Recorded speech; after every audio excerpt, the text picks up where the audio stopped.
Hello everyone, class 10 chapter 3 exercise 3.2 का question number 6 solve करेंगे।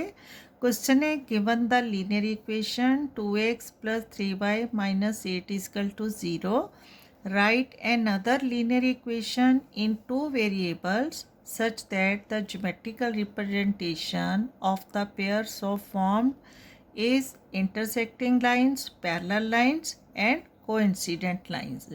Question में linear equation 2x + 3y - 8 = 0 given है।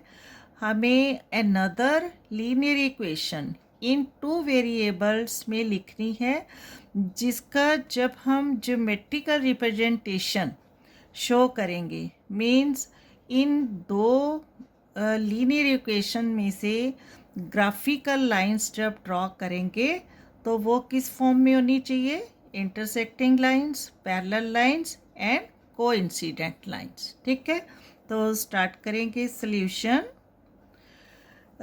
Given क्या है? Linear equation in two variables. Given linear equation 2x + 3y - 8 = 0, that is of the form. किस form में है ये? a1x + b1y + c1 = 0। ठीक है, अब हमें इसी लीनियर इक्वेशन से रिलेटेड अनदर लीनियर इक्वेशन लिखनी है जो किस फॉर्म में होनी चाहिए? a2x + b2y + c2 = 0, with condition क्या कि वो पेयर ऑफ जो ग्राफिकल लाइंस होगा इंटरसेक्टिंग लाइन होना चाहिए। ठीक है, अब देखो फर्स्ट कंडीशन क्या है? Intersecting lines, intersecting lines. अब इंटरसेक्टिंग लाइंस के लिए कंडीशन क्या होती है?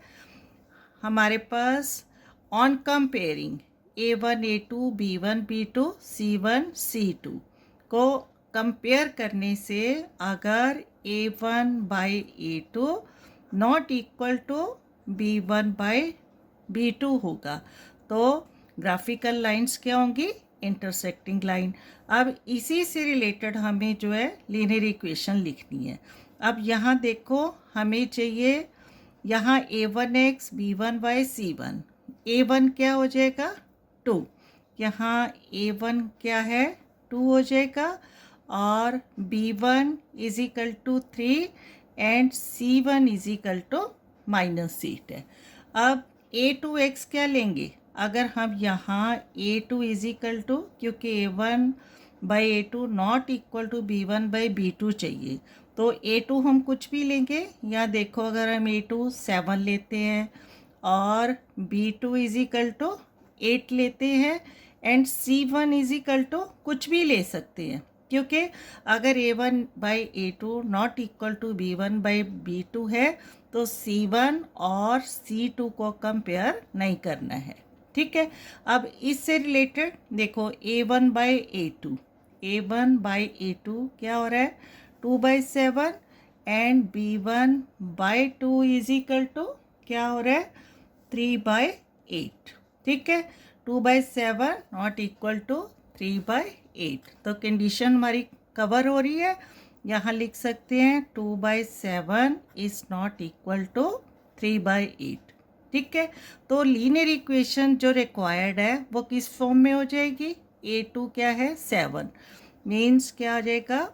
7x + b2 8 है तो क्या हो जाएगा? 8y and c2 = 9 + 9 = 0। Clear? This is our first required linear equation. अब सेकेंड कंडीशन क्या होनी चाहिए? Parallel lines. और फॉर पैरेलल लाइंस क्या होती है condition? On comparing a1 a2 b1 b2 and c1 c2 के लिए कंडीशन होती है a1 a2 = b1/b2 and not equal to c1/c2। अब यहाँ देखो a1 2 b1 3 c1 -8 है। तो अगर हम A2, क्योंकि हमें इक्वल में लेकर आना है, अगर हम 2/4 लिखते हैं, ठीक है, तो अगर A2 क्या लेंगे 4 and B2 is equal to 6 and C2 is equal to not equal to चाहिए हमें, तो यहाँ पर भी हम 9 ले सकते हैं, ठीक है। अब इस तरह से देखो A1 is equal to 2, A2 is equal to 4, तो A1/A2 क्या हो जाएगा 2/4 एंड B1/B2 क्या हो जाएगा, B1 3 है और यहाँ B2 6 ली है, 3/6 एंड C1/C2 अगेन -8/9, ठीक है। अब यहाँ देखो 2 1 द 2, 2 2 द 4, 3 1 द 3, 3 2 द 6, तो क्या आ गया A1/A2 means is equal to 1/2 and B1/B2 is equal to 1/2, that is not equal to C1/C2 -8/9, ठीक है। तो A1/2 is equal to 1/2 not equal to -8/9, तो ये कंडीशन है जो इसको कवर कर रही है।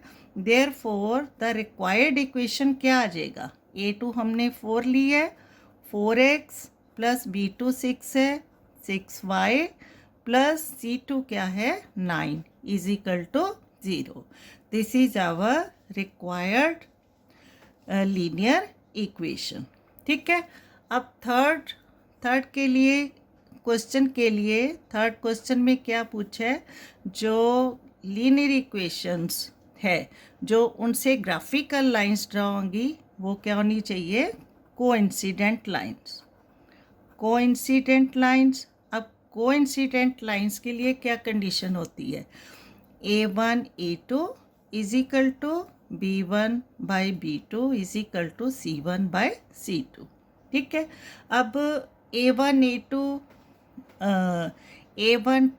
B1 3 एंड C1 -8 है, हमें इक्वल लेकर आना है, तो यहाँ A2 हम क्या ले सकते हैं 4 लेंगे और B2 भी क्या ले सकते हैं 6, क्योंकि इसमें भी हमने 1/2 प्रूव की है और C1 C2 भी इक्वल चाहिए, तो यहाँ C2 क्या ले लेंगे इज इक्वल टू -16, ठीक है।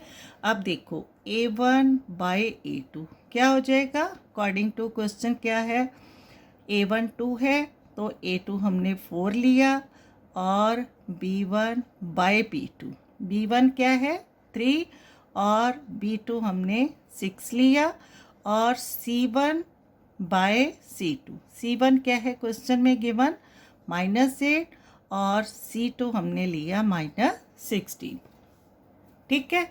अब 2 1 the 2, 2 2 the 4, 3 1 the 3, 3 2 the 6, minus plus 8 1 the 8, 8 2 the 16, ठीक है। तो क्या मिल रहा है हमें हेयर 1/2, हेयर क्या है 1/2 is equal to 1/2 is equal to C1 C2 भी क्या है 1/2, तो हमारी जो कंडीशन है comparing condition A1/A2 is equal to B1/B2 is equal to C1 C2 जो है कंप्लीट हो रही है। तो देयरफॉर द रिक्वायर्ड इक्वेशन क्या आ जाएगा, A2 4 है तो 4x, B2 क्या है 6 प्लस 6y एंड C2 हमने क्या लिया है -16 इज इक्वल टू 0, ठीक है। तो इस तरह जो हमारी थर्ड कंडीशन है कोइंसिडेंट लाइंस होनी चाहिए, तो third equation 4x plus 6y -16 is equal to 0। यहाँ हम कोई भी नंबर से अकॉर्डिंग टू कंडीशन हम कोई भी नंबर ले सकते हैं, ठीक है। Okay, thank you.